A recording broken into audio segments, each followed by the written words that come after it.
Bună! Haideți să-ți arăt cum să faci o gustare rapidă de seară pentru a vă uita împreună la filmul preferat. Ai nevoie de un aluat foietaj, eu l-am întins puțin cu făcălețul și l-am împărțit în 6 părți.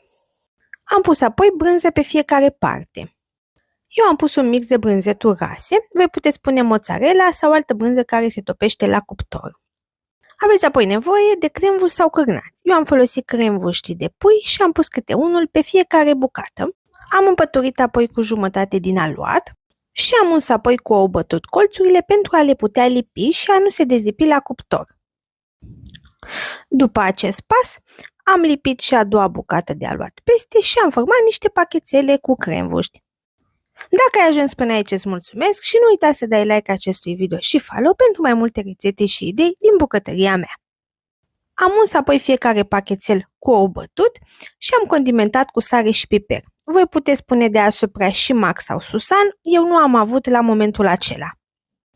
Am dat apoi tava la cuptorul preîncălzit la 200 de grade Celsius pentru aproximativ 15 minute sau până când se rumenesc bine deasupra. Arată foarte bine când le scoateți de la cuptor, nouă ne-au plăcut foarte mult, sper să încerci și tu această idee și să-ți placă și ție la fel de mult cum ne-a plăcut și nouă. Poftă bună!